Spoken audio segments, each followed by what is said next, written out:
Kokia nauda tapti sanjasiu, vienuoliu? Om, namaste. Kai mes laikomės hinduizmo kelio, Sanatana Dharmos tradicijos kelio, tradicinio hinduizmo, mes galime susitikti su įvairiais statusais. Ir, pavyzdžiui, laikantis Sanatana Dharmos, galima būti namų šeimininku, grihastha. Galima būti nesusituokusiu mokiniu brahmačarijumi. Galima būti vanaprasthai, atsiskyrusiam nuo kūno atsiskyrėliu, tuos, ką vadina mūsų vakarinėje kultūroje, downshifteriu. Ir galima būti sanjasiu. Sanjasi tai vienuolis, atsižadėjęs vienuolis, atsiskyrėlis. Sanjasi tai ypatingai gerbiamas statusas Indijos tradicijoje ir kultūroje. Jeigu jūs, pavyzdžiui, keliaujate po Indiją ir jūs esate sanjasiu, jūs nešiojate oranžinius rūbus, tai jūs galite dažnai matyti tokį paveikslą, kaip pasaulietis namų šeimininkas sutinka sanjasi su sudėtomis rankomis, kartais netgi pagarbiu nusilenkimu, pančiam pranam, liečiant žemę 5 kūno dalimis, ar netgi dandavat pranam, liečiant 8 kūno dalimis. Ir jis gali net jūsų nežinoti, tačiau jis labai pagarbiai jūs gali pasveikinti, sutikti. Ir kodėl sanjasius taip sutinka? Kodėl jos taip gerbia? Todėl, kad tradiciškai sanjasio statusas Indijoje vystėsi tūkstantmečius. Už jo stovi milžiniška palaiminimų jėga. Jis šlovinamas Upanišaduose, Vedose, Tantrose, Agamuose, Puranuose, Itihasuose. Ir tradiciškai sanjasio statusas tai kaip tik tas statusas, kuris paskirtas Dievo paieškai. Jis paskirtas pasiekti išsilaisvinimą jau šiame gyvenime. Tai, kaip pasakius, dvasinė prasme privilegijuotas statusas. Ir šis statusas skaitosi netgi aukščiau nei Brahmano statusas. Ir aukščiau nei Radžos statusas, karaliaus, maharadžos. Pavyzdžiui, jeigu kažkas buvo vaišijų, kšatrijų arba netgi šūdra, tačiau jis tampa sanjasiu, tai pagal šį statusą jis tampa net labiau gerbiamas nei brahmanas. Tai yra kastinė sistema sanjasiui neveikia, nusinulina.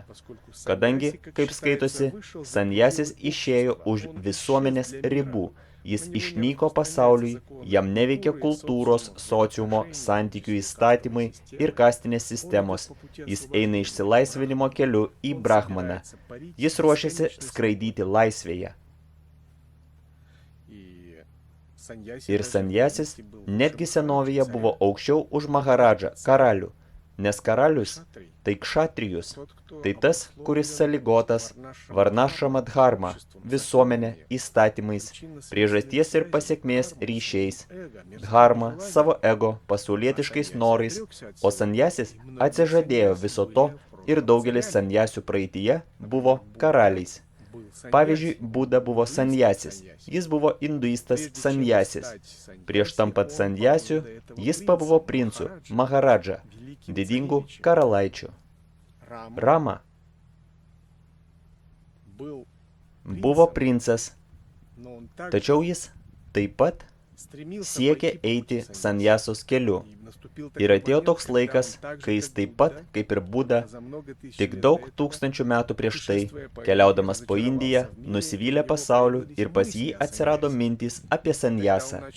Ir tuomet jis pradėjo galvoti, kaip atsižadėti nuo pasaulio, kaip eiti išsilaisvinimo keliu, ir tik Vasištos mokymai padėjo jam pasilikti maharadžą, pasilikti praktikuojančių jogų, suderinant karališką gyvenimą ir sanjasio gyvenimą. Tačiau Rama galvojo apie tai.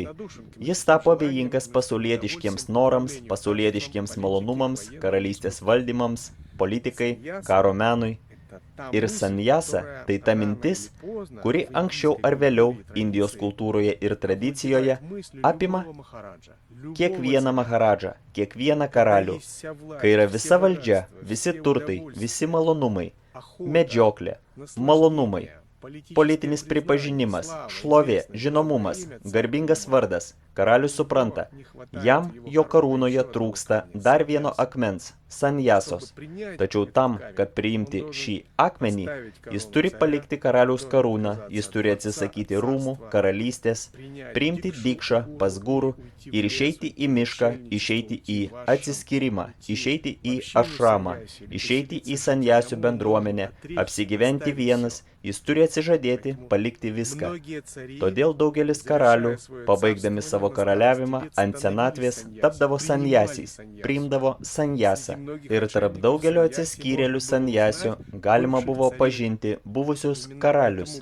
Būtent dėl to Buda buvo toks žinomas. Tai buvęs karalius, karalaitis. Sanjasa, kaip statusas, net aukščiau už karaliaus statusą ir senovėje, ir tradicinėje Indijoje. Todėl jis gauna didelę pagarbą. Tačiau kas tai per statusas? Kas už jo stovi? Kodėl jis gauna tokią pagarbą? Dalykas tame, kad tai labiausiai Dievui patinkantis žmogaus pasirinkimas, nes brangus žmogaus gyvenimas, pinda, žmogiškas kūnas, jeigu jis turi nuopelnus, jis paskirtas sanjasai, kaip paukštis skrydžiui, kaip žuvis vandeniui, kaip lakštingala čiulbėjimui. Tai tiesiog jo natūrali paskirtis, su sąlyga, kad nuopelnų ir karmos yra pakankamai. Geros karmos. Sanjasoje įmanoma Dievo realizacija, sanjasoje įmanomas tapas, sanjasoje įmanoma mokytis pas dvasinį mokytoją be kompromisų. Sanjasoje įmanoma laikytis Mauna Vratos įžado, tylos įžado. Sanjasoje įmanomas atsiskyrimas vienumoje su Dievu, kai siela pasilieka viena kartu su Dievu. Sanjasoje įmanoma prasiskverbti į jogos paslaptis.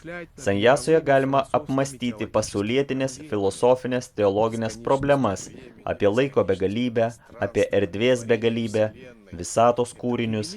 Tai privilegija tik jogams, tik sanjasiams, pas kuriuos yra daug laisvo laiko, kurie neturi šeimų, neturi materialių turtų, nesusirūpinę politiką, santykiais, kurie vienas su vienu su visata. Ir sanjasiai tai pirmieji mokslo žmonės vedinėje tradicijoje, vedinėje kultūroje. Mokslo žmonės dvasinėme moksle ir taip pat mokslo žmonės, kurie visados buvo sėkmingi alchemijoje, ajurvedoje, astrologijoje, siddhų medicinoje, ženklų paaiškinimuose, prognozių paaiškinimuose, būrimuose iš rankų, pranašystėse. Tai yra, tai mistiniai mokslo žmonės, tai ypatinga klasė, ypatinga kasta, dieviškųjų magų. Jeigu mes paimsime tradicinę kastinę sistemą, tai kšatrijai, tai kariai, vaišijai, tai pirkliai, šūdros, tai amatininkai, amatininkų klasė. Ir sanjasiai, tai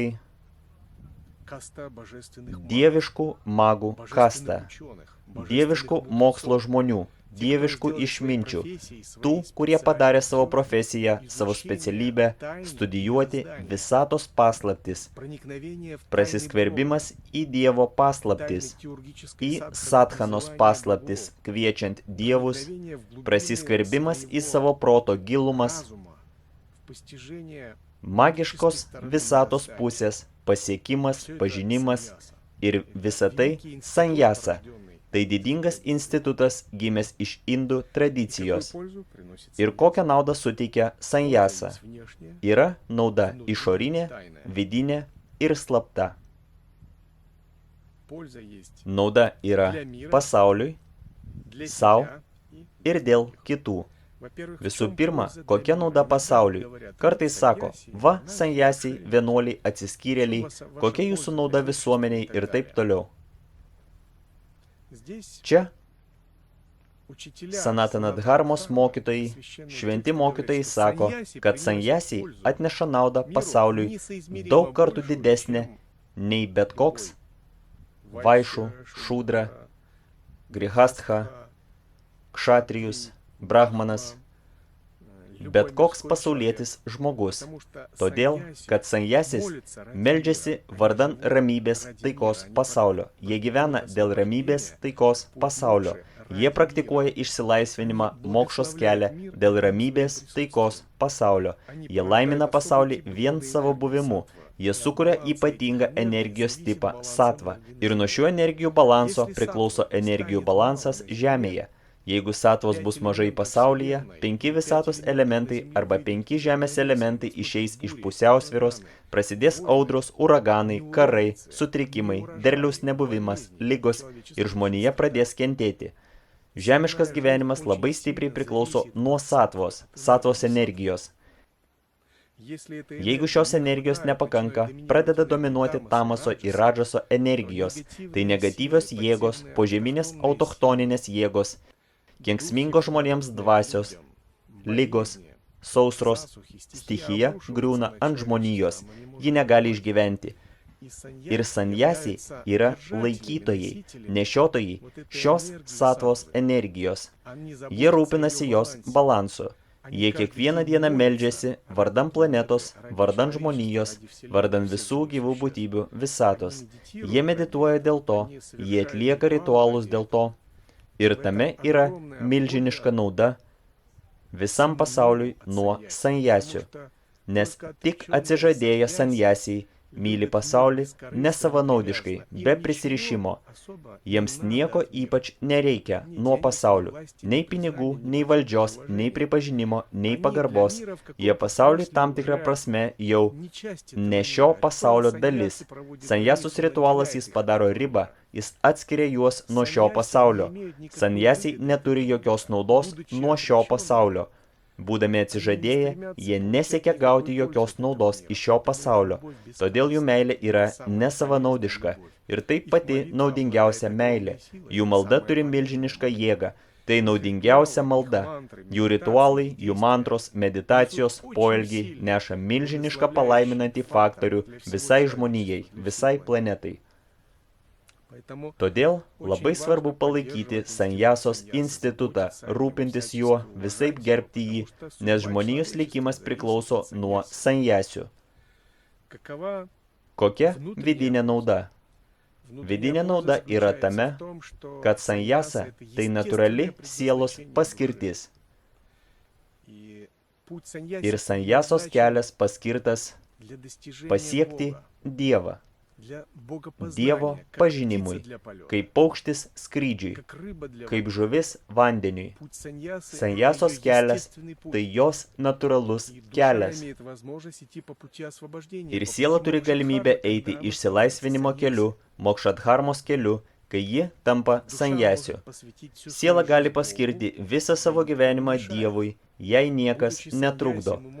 Būdami sanjasiu, jūs galite valyti čakras, kanalus, dirbti su pranomis, vėjais, tuo, kas vadinama pranalinga. Mes galime medituoti į proto prigimtį, praktikuojant atmavičarą. Galime studijuoti dvasinius tekstus daug laiko, atsiskirimuose paskiriant gyvenimą, išnarplioti paslaptis. Advaita vedantos, tantros, jogos, įvairių mistinių metodų. Ir tai milžiniška palaima. Tai didžiulė nauda pačiam savo. Todėl, kad kiekvienas sanjasis, jis su laiku tampa džnani, nušvitusiu išminčiumi. O džnani po kurio laiko tampa tobulu, sithu. O sithai tai pati aukščiausia žmonių klasė, labai reta, pati išmintingiausia, pati galingiausia. Tuomet sitha jis tampa mahasitha ir visa tai leidžia sanjasa. Tai yra sanjasoje yra savo augimo stadijos, savi dvasiniai laiptai. Nuo sanjasos kaip sadhu į sanjasą kaip džnani, nuo džnani į sitha, nuo sithos į mahasitha ir visam tam duoda galimybę sanjasa. Kas liečia naudą kitiems? Šventuose tekstuose tvirtinama, kad kai žmogus priima sanjasą, priima sanjasio statusą ir eina dvasiniu keliu, tai jam nėra būtinybės daryti šradhos ritualo, protėvių paminėjimo, pitrysų, daryti įvairias ceremonijas dėl protėvių, nes dėka to kad jis eina sanjasos keliu, 21 kartą išsivalo vien dėl to fakto, kad jis tapo sanjasiu. O kitose tekstuose sakoma, kad netgi 60 protėvių kartų išsilaisvina, išsivalo ir gauna naudą, nes jis tapo sanjasiu. Žinoma, ne pats sanjasos priėmimo faktorius išvalo, o tai, kad kai žmogus praktikuoja, jo siela išsivalo, jis įgauna nušvitimą, išsilaisvinimą natūraliu būdu, dėl karminio ryšio su savo giminaičiais, draugais, kurie jau paliko kūnus arba su savo protėviais, jis padeda jiems. Tačiau vienaip ar kitaip, šventose tekstuose yra tokie patvirtinimai. Visi, kas turi ryšį su sanjasiu, mama, tėtis, brolis, sesė, buvęs vyras, žmona, vaikai, pusbroliai, dėdės ir tetos, gyvi jie ar jau palikę kūną. Kai žmogus praktikuodamas sanjasą pasiekia aukštą lygį, visa ši artima giminės aplinka, šeimos aplinka, o taip pat aplinka draugų, artimųjų žmonių, visi jie gauna milžinišką naudą. Jų likimas pagerėja. Jie prabunda dvasiniai Dievo paieškai, pradeda užsiiminėti dvasinėmis praktikomis. Pas juos padidėja satvos energija, likime atsiranda nepagaunami pokyčiai, kai dieviškumas beldžiasi tau į duris, tiesiog dėka to, kad jie pažinojo žmogų, kuris tapo sanjasiu, nes jie buvo giminaičiais to, kuris tapo sanjasiu. Ir jie patys pradeda eiti dvasiniu keliu. Tai reiškia, kad jų dvasinio tobulėjimo kelias neįtikėtinai sustiprėja. Galimai, jie dar atgimtų be tikslo ir beprasmiškai 100 gyvenimų, 1000 gyvenimų, 500 tūkstančių gyvenimų, tačiau dėka karminio ryšio su sanjasiu, jie gali pradėti eiti išsilaisvinimo keliu, galbūt net šiame gyvenime, ir galbūt net šiame gyvenime taip pat pasiekti išsilaisvinimą. Istorijoje buvo tokie atvejai.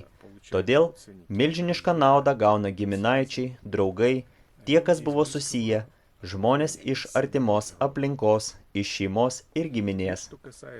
Dabar, kas liečia išorinę, vidinę ir slaptą naudą. Išorinė nauda yra tame, kad pats žmogus keičia savo statusą visuomenėje ir pasaulyje. Jis atsižada nuo išorinio pasaulio ir gauna pagarbų, garbingą santykį iš išorinių žmonių. Tai taip pat galima pasakyti tokia egoistiška pozicija. Tačiau daugeliui žmonių nesuprantama, kame sanjasos nauda. Tačiau net šiame lygyje galima tai paaiškinti. Kartą vienas sanjasis pastebėjo tokį žmogų, kuris sunkiai dirbo ir susipažino su juo.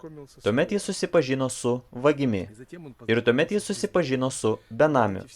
Ir visi šie 3 žmonės susirinko, jie buvo su sunkiu likimu, galima pasakyti netgi su nelaimingu likimu, ugra karma, ir vienas vagis, kitas benamis, elgeta, prašinėtojas, o trečias, nors ir turi namą, tačiau sunkiai dirba. Vos ne vos suveda galą su galu, blogai maitinasi, ir jie pamatė sanjasį, elgetą, benamį. Tačiau jis šviečia, jis šypsosi, jis apsirengęs į kažkokius skurdžius oranžinius rūbus, pas jį lazda, tačiau visi žmonės prieina, pagerbė jį, išreiškia jam pagarbą, daro nusilenkimus, atneša maistą, ir jiems kažkaip kilo pavydas, jie nesuprato net. Jie pagalvojo, va, mes sunkiai dirbame, vagis sako, aš turiu rizikuoti savo gyvenimu, kasdien vogti, kad nors kažkaip pramaitinti save. Elgeta pagalvojo, aš turiu kažkaip prašinėti, gyvenu tokiose sąlygose, o šis žmogus, jis toks pat kaip ir mes. Kame reikalas? Kodėl jį gerbia? Kodėl jam atneša paaukojimus? Ir kodėl, svarbiausia, jis viduje atrodo toks šviečiantis, kaip imperatorius, lyg jis ne Elgeta, o kažkoks karalius? Štai su tokiu klausimu iš pavydo ir susidomėjimo, iš smalsumo, jie atėjo ir pradėjo Sanjasiui uždavinėti klausimus. Kaip taip? Mes taip pat norime būti tokie kaip tu. Mes taip pat norime būti panašus į tave. Ir jis papasakojo jiems, kad savo kalba Sanjasa reiškia būti gerbiamam. Kur aš beičiau, žmonės mane gerbia. Jie šlovina mane. Ir visi jie nustebo. Tik dėl to, kad tu Sanjasis su tavim taip pagarbiai elgėsi. Tuomet šis Sanjasis pasakė, kur aš beičiau, žmonės dar ir maitina mane. Taip pat labai nustebo, užsinorėjo tapti Sanjasiais. Jis pasakė, aš galiu nuvažiuoti ten, nueiti ten, visada kažkas atsiras, kas mane pamaitins. Ir vagis pagalvojo, aš priverstas vogti, darbininkas pagalvojo, aš priverstas dirbti, Elgeta pagalvojo, aš turiu prašyti išmalos, o čia viskas tiesiog taip duodama. Sanjasis pasakė, jūs taip pat galite eiti mano keliu.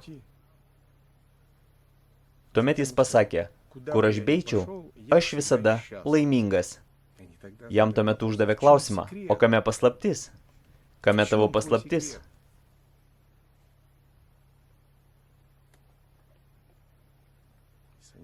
Sanjasis pasakė, aš atidaviau save Dievui, nes aš atsidavęs Dievui. Aš myliu Dievą. Aš gyvenu kartu su Dievu. Štai mano paslaptis. Tai ir yra Sanjasos paslaptis. Kai tu tampi Sanjasiu, kažkuria prasme, tu atsisakai nuo seno gyvenimo. Tu nepriklausai pats savo. Tu gyveni su Dievu. Tu valgai su Dievu. Tu vaikštai su Dievu. Tu kalbi su Dievu. Tu šoki su Dievu, tu geri vandenį su Dievu, tu gyveni jau ne su žmonėmis, ne su pasauliu, tu gyveni tik su Dievu, tu visada tik su Dievu, ir dieną, ir naktį, ir būdraudamas, ir sapne. Būtent todėl šis Sanjasis tai pasakė, mane gerbia žmonės, būtent todėl jie daro man paaukojimus, būtent todėl aš esu visada laimingas, kur aš beičiau, o taip, iš išorės aš nieko nesiskiriu nuo jūsų. Kai jie susimastė, jie suprato, kad Sanjasos kelias labai didingas kelias. Jie užsinorėjo tapti Sanjasiais. Jie tapo jo mokiniais. Tokia išorinė Sanjasos nauda. Kokia yra vidinė Sanjasos nauda? Sanjasis eina išsivalymo keliu. Jis valo savo gyvenimą, savo elgesį, savo ryšį, santykius su žmonėmis, jis daro juos švariais, tobulais. Tai, kas užterždavo, išbalansuodavo, sukeldavo kančias, disharmoniją, visa tai palaipsniui švelniai išsivalo. Sanjasis išvalo savo kanalus, čakras ir energijas energetinio kūno. Sanjasis valo savo santykį į aplinkinį pasaulį, savo ryšį su gamta, žeme, vandeniu, ugnimi, vėju, erdve. Sanjasis taip pat išvalo savo protą. Visi įsižeidimai, pykčiai, baimės, prisirišimai, aptemimai, praėję įspaudai, kurie labai žiauriai laiko kiekvieną sielą. Visą tai Sanjasis viduje išvalo. Tame yra vidinė nauda. Būdamas tokiu išvalytų, laisvų, tobulai švaria siela, kaip Sanjasis nebus laimėje, džiaugsme, palaimoje, harmonijoje, švaroje, grožyje, meilėje, atjautoje, išmintyje, genialume, pakilėjime. Tai vyksta natūraliai. Ir slapta Sanjasos nauda yra tame, kad Sanjasis gyvenimo eigoje patiria giliausias patirtis, mistinės patirtis, savikalpa samadhi, nirvikalpa samadhi, sahadža samadhi. Jis pergyvena subtiliausius proto sluoksnius, aiškios šviesos, kurią gyvos būtybės gali patirti tik mirties akimirką. Jis patiria subtiliausią nušvitusią sąmonę.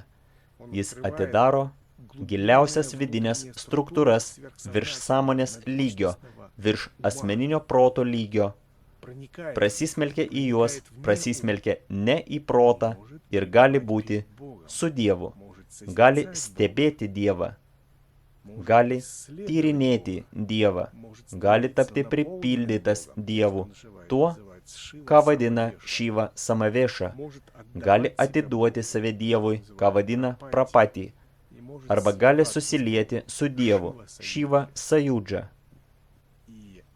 Ir sielai nėra didesnės naudos, nei atiduoti save Dievui, siekti Dievo, susilieti su Dievu, būti su juo sąjungoje ir vienovėje.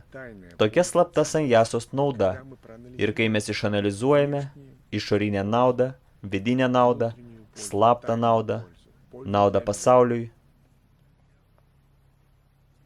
naudą kitiems ir naudą pačiam savo, tai mes atrandame, kad sanjasos kelias tai didingiausias statusas, ant tiek sėkmingas, ant tiek gerovinis, ant tiek nuostabus, ant tiek nešantis tiek gerovės, kad, na, kaipgi netapti sanjasiu, kitokio pasirinkimo netgi nėra.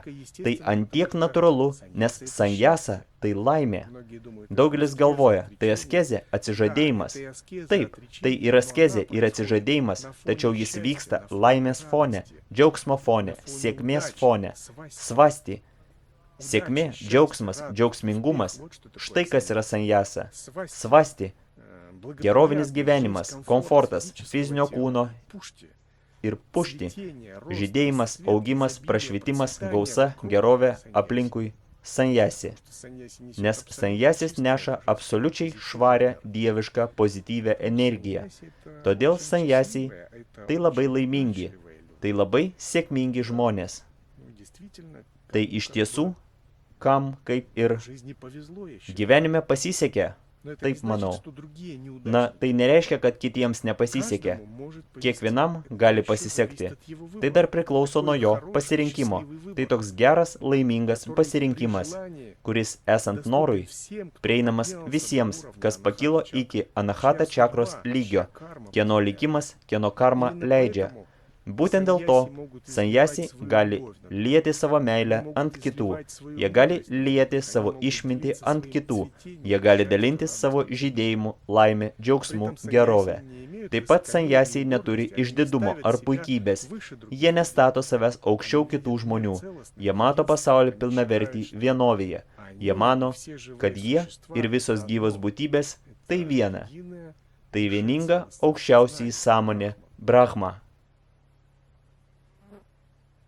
Ir mano palaiminimas, kad jeigu jūsų nuopelnai ir jūsų karma leidžia, kad jūs pasirinktumėte šį laimingą ir nuostabų, pakylėtą, esantį už ribų, palaimintą, šventą ir išmintingą kelią. Om, namaste.